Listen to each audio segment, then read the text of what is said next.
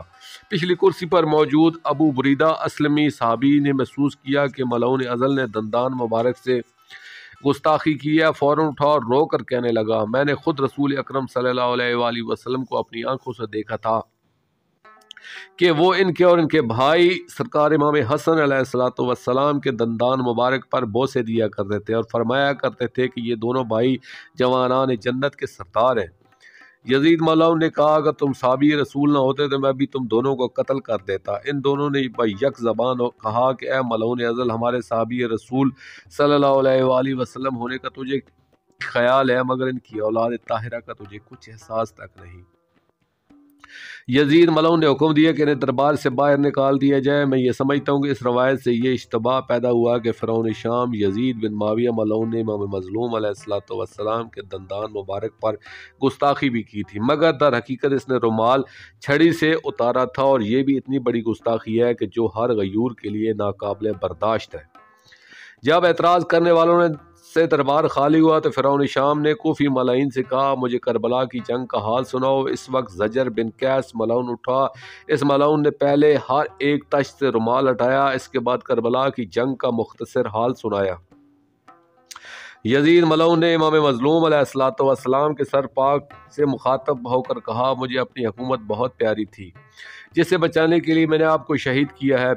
پھر ایک لمبی چوڑی بکواس میں اپنے بدر میں قتل ہونے والے کافر رشتہ داروں کے انتقام کی بات کرتے ہوئے ایک شعر پڑھا، اے شہنشاہ کربلا علیہ السلام، یہ بتائیں کہ میری ضرب کیسی لگی ہے۔ اس ملعون کا یہ شعر سن کر مروان ملعون اٹھا اور اسے ناچتے ہوئے گاتے ہوئے کہا، تیرے ہاتھوں کو ٹھنڈک اور رخساروں کو سرخی مبارک ہو۔ امام مظلوم علیہ الصلوۃ والسلام کے خون سے ہمارے دل کے زخموں کو شفا مل گئی ہے اور ہم نے انتقام لے کر آج اپنا قرض ادا کر دیا۔ یہ اشعار سن کر دربار میں موجودگان نے ہنسنا شروع کر دیا۔ اس وقت مروان کا بھائی عبد الرحمن اٹھ کر اہل دربار سے مخاطب ہوا کہ تم اس قدر خوش ہو رہے ہو، کیا تم نے مرنا نہیں ہے؟ کیا کل تم نے ان کے پاک نانا صلی اللہ علیہ وآلہ وسلم کے سامنے پیش نہیں ہونا؟ کل جب ان کی خدمت اقدس میں جاؤ گے تو کیا وہ تمہارا گریبان نہیں پکڑیں گے؟ اس کے بعد امام مظلوم علیہ الصلوۃ والسلام کے سارے عطر کے پاس آیا اور روتے ہوئے کہنے لگا، آپ کو اس حال میں دیکھنا میرے لیے دشوار اور ناقابل برداشت ہے۔ پھر یہ شعر پڑھا، زیاد کی ماں سمیہ کی نسل تو دنیا میں سنگریزوں سے بھی زیادہ ہو، اور افسوس ہے کہ سرور کونین صلی اللہ علیہ وآلہ وسلم کی پاک دختر صلوات اللہ علیہ کی پوری نسل ختم کر دی جائے۔ یہ کہہ کر وہ روتا ہوا باہر چلا گیا۔ اس کے جانے کے بعد یزید ملعون نے پھر اشعار پڑھنا شروع کیا اور کہا کہ کاش آج میرے بدر والے ملعون بزرگ ہوتے اور دیکھتے کہ میں نے ان کا کیسا انتقام لیا ہے۔ وہ ضرور مجھ سے کہتے کہ تیرے ہاتھ شل نہ ہوں۔ بنی ہاشم علیہ الصلوۃ والسلام نے صرف حکومت اور اقتدار کی خاطر نعوذ باللہ عوام کو فریب دیا تھا، حالانکہ نہ ان پر کوئی وحی نازل ہوئی اور نہ ہی قرآن نازل ہوا۔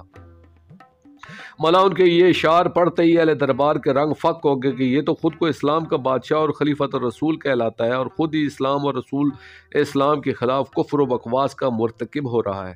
کچھ لوگوں نے کہا اب ہم کیا کر سکتے ہیں، ہم اس کی بیعت کر چکے ہیں، اب یہ جو کچھ بھی کہے ہم اسی کو دین ماننا پڑے گا۔ مگر زیادہ لوگ ایسے تھے جو اس بات سے مطمئن نہ تھے۔ یزید ملعون نے جس وقت لوگوں کے بگڑتے ہوئے تیور دیکھا تو لوگوں سے مخاطب ہو کر کہا، تم لوگ ان جناب کو جانتے ہو، یہ وہ جناب ہیں جو اپنے جد امجد کو میری جد اخبث سے افضل فرمایا کرتے تھے، اور یہ بات تو چلو میں کلمہ کی خاطر مان لیتا ہوں، مگر یہ بھی فرما دیتے کہ ہماری والدہ پاک صلوات اللہ علیہا یزید ملعون کی ناپاک ماں سے افضل تھیں۔ کلمہ کی پاس خاطر کرتے ہوئے میں یہ بھی تسلیم کر لیتا ہوں، مگر یہ اپنے پدر بزرگوار صلوات اللہ علیہا کو میرے ملعون باپ سے افضل سمجھتے تھے، حالانکہ انہیں معلوم تھا کہ ان کے پاک بابا صلوات اللہ علیہ نے میرے ملعون باپ سے اقتدار کی جنگ لڑی تھی۔ آخر اللہ کی ذات نے نعوذ باللہ فیصلہ میرے ملعون باپ کے حق میں کر دیا۔ یہ جناب یہ بھی فرمایا کرتے تھے کہ میں یزید ملعون شام سے افضل ہوں۔ یہ بات کرتے وقت یہ اس بات کو فراموش کر دیتے تھے کہ اللہ تعالیٰ نے قرآن میں فرمایا ہے، اللہم مالک الملک تؤتی الملک من تشاء، یعنی حکومت دینا اللہ کا کام ہے، وہ جسے چاہتا ہے یا جسے اہل سمجھتا ہے عطا فرما دیتا ہے۔ اس ملعون کا مطلب یہ تھا کہ امام مظلوم علیہ الصلوۃ والسلام کو نعوذ باللہ خدا نے حکومت کے قابل نہیں سمجھا ہے، جبکہ مجھے اس کا اہل سمجھتی ہوئی حکومت دے دی ہے۔ یہ تعویل علیل سن کر سارے درباری مطمئن ہو گئے۔ کسی نے یہ نہیں کہا کہ اگر یہ سچ ہے تو پھر جناب موسیٰ علیہ السلام سے نعوذ باللہ فرعون افضل ثابت ہوتا ہے۔ سلیطہ خاتون جناب سہل کہتے ہیں کہ میں دربار میں موجود تھا، یہ ملعون شراب کے نشے میں مدہوش تھا۔ جہاں سر پاک رکھے تھے اس میز پر اس ملعون کے تخت کے درمیان ایک خالی تشت رکھا ہوا تھا جو بطور تھوکدان استعمال کیا جاتا تھا۔ یزید ملعون مسلسل شراب پی رہا تھا اور جام کے پیندے میں بچ جانے والی شراب سرکار امام مظلوم علیہ الصلوۃ والسلام کے سارے عطر کو دکھا دکھا کر خالی تشت میں انڈیل رہا تھا، اور ساتھ ہی یہ بکواس بھی کر رہا تھا کہ آپ کے پاک نانا صلی اللہ علیہ وآلہ وسلم نے شراب کو حرام قرار دیا تھا۔ آج دیکھو ہم سب آپ کے سامنے بے حجابانہ شراب پی رہے ہیں۔ آپ کے پاک نانا صلی اللہ علیہ وآلہ وسلم نے سونے کے برتن استعمال کرنے سے منع فرمایا تھا، مگر آج خود آپ ہی کے سر عطر کو ہم نے سونے کے تشت میں رکھا ہوا ہے۔ یہ ملعون ازل اپنی بکواس بازی میں مصروف تھا کہ اچانک اس کے زنان خانے کا دروازہ کھلا اور اس کی معتمد کنیزوں میں سے ایک کنیز سلیطہ خاتون جو ملعون کے بچوں کی دیکھ بھال پر مامور تھی، سیڑھیاں اترتی ہوئی قریبی کرسیوں کے باہر سے گزر کر ملعون کے تخت کے سامنے آ کھڑی اور اس سے یوں مخاطب ہوئی، خدا تیرے ہاتھ پاؤں قطع کرے اور آتش جہنم سے قبل اس دنیا میں تجھے زندہ جلائے۔ ملعون نے چونک کر اس کی طرف دیکھا اور کہا، یہ تو کیا کہہ رہی ہے؟ کیا تو ہوش میں تو ہے؟ اس نے غضبناک ہو کر کہا، اللہ تیرا سر قلم کرے، تو یہ کیسی بکواس کر رہا ہے؟ کیا تجھے شرم نہیں آتی؟ ملعون بولا کہ ہم تجھے گھر کی ایک بزرگ خاتون سمجھتے ہیں، تو دربار میں کیوں آئی ہے اور تیری اس ناراضگی کی وجہ کیا ہے؟ سلیطہ خاتون نے رو کر کہا میں ابھی تھوڑی دیر پہلے محل کے کام کاج سے فارغ ہو کر اپنے کمرے میں جا کر سونے لگی، ابھی میں غنودگی میں تھی کہ میں نے دیکھا کہ فلک کے دروازے کھل گئے، آسمان سے ایک سیڑھی کے ذریعے کئی نوجوان سبز لباس میں ملبوس اترے، انہوں نے تیرے محل کے سین میں ایک بہت بڑا خوبصورت سرخ قالین بچھایا، اس پر ایک نورانی مسند لگائی اور انتہائی مؤدبانہ انداز میں اس مسند کے قریب کھڑے ہو گئے۔ اب جو میں نے آسمان کی طرف نگاہ کی تو دیکھا کہ ایک نورانی شخصیت نے اترنا شروع کیا، انہیں دیکھ کر یہ غلامان سبز قبا احتراماً جھک گئے۔ میں نے اس نورانی شخصیت کو غور سے دیکھا، ان کا رنگ عطر آبدار موتی کی طرح سفید تھا، رخ انور ماہ چہار دہم کی طرح درخشاں تھا، موضوع قد و قامت اور وجیہ اور باروب ہستی کے مالک تھے، آہستہ آہستہ چلتے اور قالین پر سے گزرتے ہوئے مسند پر تشریف فرما ہوئے چند لمحے سر جھکائے خاموش بیٹھے رہے، پھر سر اٹھا کے سبز غلاموں کو حکم دیا کہ حضرت آدم علیہ السلام، حضرت نوح علیہ السلام، حضرت ابراہیم علیہ السلام، حضرت عیسیٰ علیہ السلام اور حضرت موسیٰ علیہ السلام کو بلا لاؤ۔ چند لمحوں میں سارے انبیاء آ گئے، مگر سب سیاہ پوش تھے، ان کے بال کھلے ہوئے تھے، سروں میں خاک تھی، آنکھوں سے آنسو جاری تھے، اسی سوگواری کی حالت میں سب مسند کے قریب آ کر بیٹھ گئے۔ اس کے بعد آسمان سے ایک نورانی عماری اتری، عماری کو دیکھتے ہی سب انبیاء تعظیماً کھڑے ہو گئے اور سر جھکا دیے۔ شہنشاہ انبیاء صلی اللہ علیہ وآلہ وسلم نے بھی مسند چھوڑ دی اور استقبال کے لیے عماری کے قریب تشریف لے آئے۔ اسی عماری سے ایک مستور برآمد ہوئی جن کے ساتھ لا تعداد حوران جنت تھی، جنہوں نے سیاہ لباس پہنے ہوئے تھے۔ میں نے ملکہ عالمین صلوات اللہ علیہا کو دیکھا کہ ان کی زلفیں پریشان تھی، انہوں نے مسند کو زینت بخشی، پھر حوران جناح کو حکم دیا کہ جناب ہوا، جناب سارہ، جناب مریم اور مادر موسیٰ سلام اللہ علیہم کو بلا لاؤ۔ پھر ایک دوسری حور کو حکم دیا کہ ہماری پاک والدہ ملکۃ الارض صلوات اللہ علیہ سے بھی جا کر عرض کرو کہ آج میرے پاس یہاں تشریف لے آئیں، میرا گھر خالی ہو گیا، وہ آ کر میرے درد کا درما کریں، میرے فرزند کربلا میں شہید ہوئی ہیں، مجھے اپنے لال کا پرسہ دیں۔ پھر فرمایا کہ میں اپنے فرزند کی صف ماتم کہاں کہاں بچھاؤں، میں کربلا میں رہوں، کوفہ میں رہوں، شام کی راہوں میں رہوں، ملاؤن کے دربار میں صف ماتم بچھاؤں یا ملاؤن کے قصر میں ماتم برپا کروں، میری سمجھ میں تو کچھ نہیں آتا۔ تمام پاک مستورات باری باری آئیں اور قالین پر بیٹھ گئیں، سب نے سر جھکا کر رونا شروع کر دیا۔ اس وقت ملکہ عالمین معظمہ بی بی صلوات اللہ علیہ نے پاک بابا کی طرف دیکھ کر فرمایا، بابا جان آپ خود دیکھیں، آپ کی امت نے میرے لخت جگر کے ساتھ کتنا برا سلوک کیا ہے، 3 روز کے بھوکے پیاسے مظلوم کو بے دردی کے ساتھ زین ذوالجناح سے اتارا ہے، پھر ان ملائن نے انہیں بے گور و کفن چھوڑ دیا ہے، ان کے سر عطر کو بہت سے شہر پھراتے ہوئے یہاں شام میں لے آئے۔ شہنشاہ انبیاء صلی اللہ علیہ وآلہ وسلم کی آنکھوں سے آنسو جاری ہوئے، تمام انبیاء اور رسل علیہم السلام میں گریہ کا کہرام بپا ہوا۔ اس کے بعد معظمہ کونین بی بی صلوات اللہ علیہ نے فرمایا کہ بابا اب شام میں تو ظلم کی کوئی حد باقی نہیں، اس وقت میری بیٹیوں کے دربار کی ناقابل برداشت پیشی کا سامنا ہے، وہ تھوڑی دیر میں دربار میں پیش ہوں گی اور دربار میں میری بہو بیٹیاں جائیں گی، خدا جانے کہ یہ ملاؤن ازل ان پر کیا ستم ڈھائے گا، مگر اب وہ ظلم سہنے کے قابل نہیں ہے۔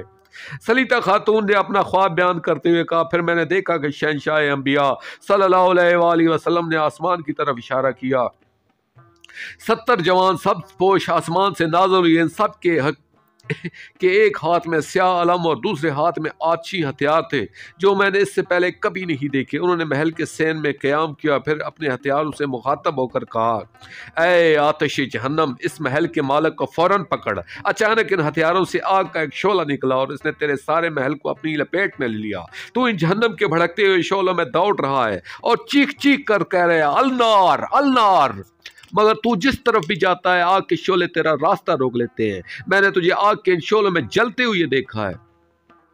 یزید ملعون نے جس وقت یہ بات سنی تو غضبناک ہو کر سلیطہ خاتون سے کہا، میں تجھے قتل کر دوں گا، تو نے بھرے دربار میں میری بے عزتی کی ہے۔ سلیطہ خاتون نے روتے ہوئے ہاتھ جوڑ کر کہا، مجھے اس بات کا کوئی خوف ہی نہیں ہے، تو لاکھ مرتبہ مجھے قتل کرا دے، مگر اب ان مظلوم ترین پاک زوات علیہم السلام دست ظلم اٹھا لے۔ میں چاہتی ہوں کہ تو پاک مختارات عصمت و طہارت صلوات اللہ علیہن کو دربار میں آنے پر مجبور نہ کر۔ اگر اب بھی تو جناب شریکت الحسین صلوات اللہ علیہ سے معافی مانگ لے تو شاید تیرے تمام ظلم معاف ہو جائیں گے، اور ان پاک مستورات صلوات اللہ علیہن کی عزت و احترام کو ملحوظ رکھ، یہ تو کریم ازل ہیں، شاید تجھے معاف کر دیں، کیونکہ تو نے مظالم میں کوئی کسر نہیں چھوڑی ہے۔ تطہیر قدیر کی پروردہ پاک مستورات صلوات اللہ علیہ کو تو نے بازاروں میں پھرایا ہے، تو نے انہیں شہر کا ہر چوک دکھایا ہے جو آج تو کبھی گھر سے باہر نہیں آئی تھی، تو نے انہیں شام بلوایا، انہیں دربار میں لے کر آ کر تو نے بہت ظلم کیا ہے۔ سارے عزادار آنسوؤں کی اس بارش میں اپنے امام مظلوم امام زمانہ اجر اللہ فرج شریف کی پاک بارگاہ میں التجا کریں۔ کیا کعب ہم غریبوں کی درد بری فریاد سن لیں، پاک پردے کا دکھ کوئی معمولی بات نہیں ہے۔ اب تو ان مخدرات عصمت صلوات اللہ علیہ کا ظالمین سے انتقام لے، بازاروں اور درباروں میں جانے والی پاک بیبیوں صلوات اللہ علیہ کو دوبارہ وطن میں آباد کریں۔ سرکار ابو الفضل عباس علیہ الصلوۃ والسلام اپنی پاک بہنوں کے گھر آباد دیکھیں تاکہ ان کے زخمی دل کو فرت اور سکون حاصل ہو، آمین یا رب العالمین۔ دوستو آخر میں شکریہ ادا کروں گا اپنے مرشد کریم سید محمد جعفر الزمان نقوی البخاری سرکار دامت اللہ تعالیٰ کا۔ یہ مضمون میں نے ان کی کتاب مجالس المنتظرین علی روضۃ المظلومین جلد 5 سے پیش کیا ہے، اور آخر میں اپنے پاک شہنشاہ کی بارگاہ میں دعا کریں گے۔ الجل یا ولی المظلومین، یا امان الخائفین، یا بدل الامین، یا فوز العظیم اجر اللہ تعالی فرجک، وصلوات اللہ علیکہ یا رب محمد وآل محمد صلی اللہ محمد وآل محمد وعجل فرج آل محمد صلی اللہ علیہ وآلہ وسلم۔